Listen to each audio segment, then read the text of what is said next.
بالوں میں جوڑا کرنے والے عورتیں یہ ویڈیو کو دھیان سے سنیں. سید احمد قادری صاحب توبہ کرو، پلٹو. اور آخری بات میں اپنی قوم کی بیٹیوں سے کہنا چاہتا ہوں، تم نے بھی جوانی میں بہت آگ میں پانی نہ لگاؤ. تم نے بھی جوانی پوری میں زندگی گزارنا تو تم کسی فلم کی اداکارہ نہیں ہو، تم کسی سیریل کی اداکارہ نہیں ہو کہ تمہاری زندگی 1 گھنٹے کی ہو. یہاں سے لے کر کے مخصوص مقام پر برقع پہن کر جانے کے بعد اور اس کے بعد برقعوں کو اتار دینا اور شیطان کا ننگا ناچ بن جانا. میں آخری بات کے طور پہ قوم کی بیٹیوں سے عرض کر رہا ہوں، سن لو. اللہ کے رسول صلی اللہ علیہ وآلہ وسلم کی بارگاہ میں ایک مرتبہ سیدہ مخدومہ طیبہ طاہرہ عابدہ زاہدہ راکعہ ساجدہ نقیہ تقیہ زکیہ ام ابیہا عالمہ غیر معلمہ ملکہ فردوس بری ام الائمہ سیدہ فاطمہ الزہرا فاطمہ بنت محمد رضی اللہ تبارک و تعالیٰ عنہ سلام اللہ علیہا سرکار کی بارگاہ میں گئی تو عرض کرتی، ارشاد فرماتی ہے، میں نے اپنے بابا کو دیکھا گھٹنوں کو سمیٹ کر گھٹنوں میں سر رکھ کے چپ کے رو رہے. میں نے اپنے بابا کو روتے ہوئے دیکھا تو اس کی بابا جان حضور صلی اللہ علیہ وسلم کے گھٹنے کے بل بیٹھ کر سرکار فرماتے، بیٹی میں نے شب معراج جو جہنم کا مشاہدہ کیا تھا وہ منظر مجھے یاد آ گیا تو میں رو رہا ہوں. حضور کیا دیکھا رونے کی وجہ سے پوچھو. حضور نے 6 باتیں بیان کی، میں آج ایک بات بیان کر کے بات پوری کر رہا ہوں چونکہ ٹائم ختم ہوا. توجہ آپ کی بھی اور میری شب معراج کی رات انٹرنیٹ کے ذریعے سے پوری دنیا میں جو بہنیں سن رہی ہے، بھائی سن رہے، ان کی بھی خصوصی توجہ. اپنی بیٹیوں کو جہنم کا ایندھن بننے سے بچا لو، اپنی بیٹیوں کو جہنم کا ایندھن بننے سے بچا لو، جہنم کی آگ سے بچا لو. اگر پیار ہے تو اپنی بہنوں کو بچا لو، اپنی بیویوں کو بچا لو، اپنے گھر کی عورتوں کو بچا لو. ارے سالن میں نمک زیادہ ہونے پہ جب ڈانٹتے ہو تو بیوی کو اور بہن کو اور ماں کو اور جو ہے وہ گھر کی عورتوں کو بے پردہ نکلنے پر بھی تو سمجھا سکتے ہو.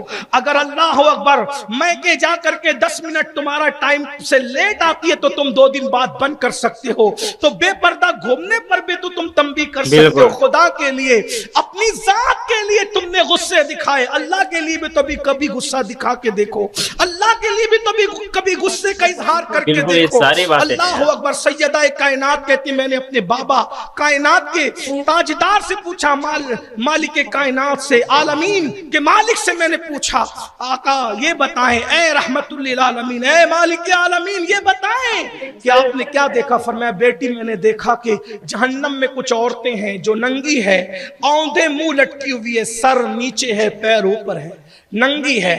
اب غور فرمائیں، میں زبان حیا میری خاموش ہے، میں اس سے آگے کیا بیان کروں؟ صرف اتنا، اگر ایسی کمرے میں بھی کسی کو ننگا آندھا لٹکایا جائے اس کا کیا بنے گا بتاؤ؟ ڈانٹ سن کر کے رونے والی میری قوم کی بیٹیوں، اگر پٹاخہ پھوٹ جائے تو تمہارا کلیجہ دھک سے ہو جاتا ہے. اگر شادی کے اندر ڈی جے بجے تو تمہارا پریشر بڑھ جاتا. اتنی نازک ہو میری بہنوں. حالانکہ ہم تو اس ڈی جے کو بھی منع کرتے ہیں، ان پٹاخوں کو بھی منع کرتے ہیں، ان ڈھول تاشوں کو بھی منع کرتے ہیں، لیکن میری بہنوں سے کہتا ہوں کتنی کمزور ہو جب تم پٹاخے کی ڈی جے کی آواز سے تمہارا پریشر بڑھتا ہے اور تم ہائے گھائے کرنے لگتی ہو. تو قرآن کہتا ہے القاریہ ما القاریہ وما ادراک ما القاریہ. کیا سمجھا؟ وہ آواز کون سی آواز؟ وہ آگ، دلوں پہ چڑھ جانے والی آگ، جس کو دیکھنے اور اس چنگھاڑ کو سننے کے بعد حمل والی اونٹنیوں کا حمل ضائع ہو جائے گا. قرآن کہتا ہے اونٹنیاں حمل والی اپنا حمل ضائع کر دیں گے، ستارے ٹکرائیں گے. ارے پٹاخوں کی آواز اتنی ہے تو ستاروں کے ٹکرانے کی آواز کیا ہوگی؟ جہنم کے وہ ہتھوڑے، ایک ہتھوڑا جہنم میں اتنا بڑا ہے، حدیث پاک ہے کہ سارے جنات اور انسان مل کر بھی، سارے انسان اور جن مل کر بھی ایک ہتھوڑے کو اٹھانا چاہے جہنم کے نہیں اٹھا سکتے. سوچو، غور کرو، یہ کہانی قصہ نہیں، یہ مولوی صاحب کی اپنی لفاظی نہیں ہے، یہ مصطفیٰ جان رحمت کی اس زبان سے نکلا ہے جسے قرآن وما ينطق عن الہوا کہتا ہے. سوچو، اللہ کے رسول علیہ السلام فرماتے ہیں جہنم میں اوندھے منہ لٹکی ہوئی ہے، نیچے سر اوپر پیر. پھر میں کہہ چکا، حدیث کا مفہوم بیان کر چکا، اے سی کے کمرے میں بھی کوئی اوندا لٹکے تو کیا ہوتا ہے؟ اور پھر اسی پہ بس نہیں، آقا فرماتے ہیں اس کا سر جہنم کی آگ میں پک رہا تھا۔ سچے نبی صادق و مصدوق غیب داں نبی صلی اللہ علیہ وآلہ وسلم فرماتے ہیں اس کا سر جہنم کی آگ میں پک رہا تھا۔ اللہ اکبر۔ آقا فرماتے ہیں یہ منظر میں نے دیکھا، وہ منظر مجھے رلا رہا ہے۔ تو سیدہ نے پوچھا بابا اس کا گناہ کیا تھا؟ فرمایا وہ ننگے سر گھومتی تھی، بے پردہ گھومتی تھی، اس لیے اس طرح لٹکائی گئی۔ مشکات شریف کی حدیث ہے، بعض عورتیں، مفہوم جس کا یہ ہے کہ بعض عورتیں کپڑے پہن کے بھی ننگی رہتی ہے۔ پوچھا گیا ننگی کا مطلب کیا؟ تو اتنے پتلے اور باریک پہنتی، یعنی آدھی آستین کے باریک پتلے کپڑے جس سے لڑکے دیکھ کر کے ان کی طرف مائل ہوں، برقے ایسے جس سے لوگ مائل ہو۔ استغفر اللہ، یہ باتیں بولنے کا شوق نہیں، لیکن متاع دین و دانش لٹ گئی اللہ والوں کی۔ یہ کس کافر ادا کا غمزہ خوریز ہے ساقی، لوگوں کے پھوڑوں کو کیوں نہیں کوسا جاتا؟ سنیں اس طرح کی حرکت کیوں کرتے میری بہن بیٹی؟ اللہ اکبر۔ میری قوم کی بیٹیوں، کیا اللہ کے رسول کا یہ فرمان تمہارے کانوں تک نہیں پہنچا؟ جو عورتیں اترا اترا کر زمین پہ چلتی ہے وہ عورتیں ملعونہ ہیں، ان پہ لعنت کی اللہ نے، وہ جنت کی خوشبو بھی نہیں سونگے گی۔ میری بہنوں، میری قوم۔ دوستو سید ابن القادر صاحب کا بیان سن رہے تھے جوڑا باندھنے کے حوالے سے، لیکن اس سے پہلے انہوں نے پردے پہ بات کہی تھی کہ آج کل کے ہمارے خواتین حضرات، میری ماں بہنیں ایسے ہیں جو پردہ تو کرتی ہیں لیکن کیسے؟ پتہ ہے اس کا انجام کیا ہونے والا ہے؟ جب میں شب معراج کے رات حضور صلی اللہ علیہ وسلم جا رہے تھے، ان کو ایک منظر یاد آ گئی۔ حضرت فاطمہ دیکھتی ہیں کہ بابا جان گھٹنوں کے بل بیٹھ کر رو رہے ہیں۔ رونے کی جب وجہ پوچھا جاتا ہے تو انہوں نے بتایا کہ شب معراج کی رات کچھ پل ہیں جو یاد آ گئی، اس کی وجہ سے میں رونے لگا۔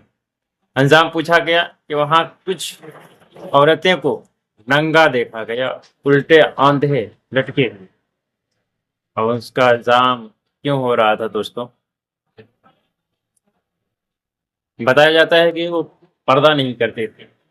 دوستوں بات بات پہ نمک کم ہو جائے تو طلاق دینے تک کی دھمکی دینے والے کبھی خدا و رسول کے لیے کیوں نہیں اپنی بیوی، اپنے بہن بیٹیوں کو دھمکی دے کر اس کو اصلاح معاشرہ، اصلاح کیوں نہیں کرتے؟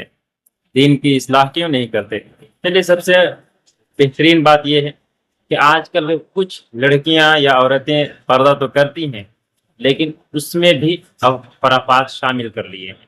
اب کہیں گے کہ شامل کیوں کر لیے، تو میں واضح کرتے چلوں کہ خرافات اس میں یہ ہو گیا کہ اتنے ہائی ٹچ باڈی پہنتے ہیں، برقع پہنتے ہیں کہ جس سے پورے باڈی کا پارٹ دکھتا ہے، یعنی آپ انگ پردرشن جیسے کہہ لیا کہ انگ پردرشن ہو رہا ہے۔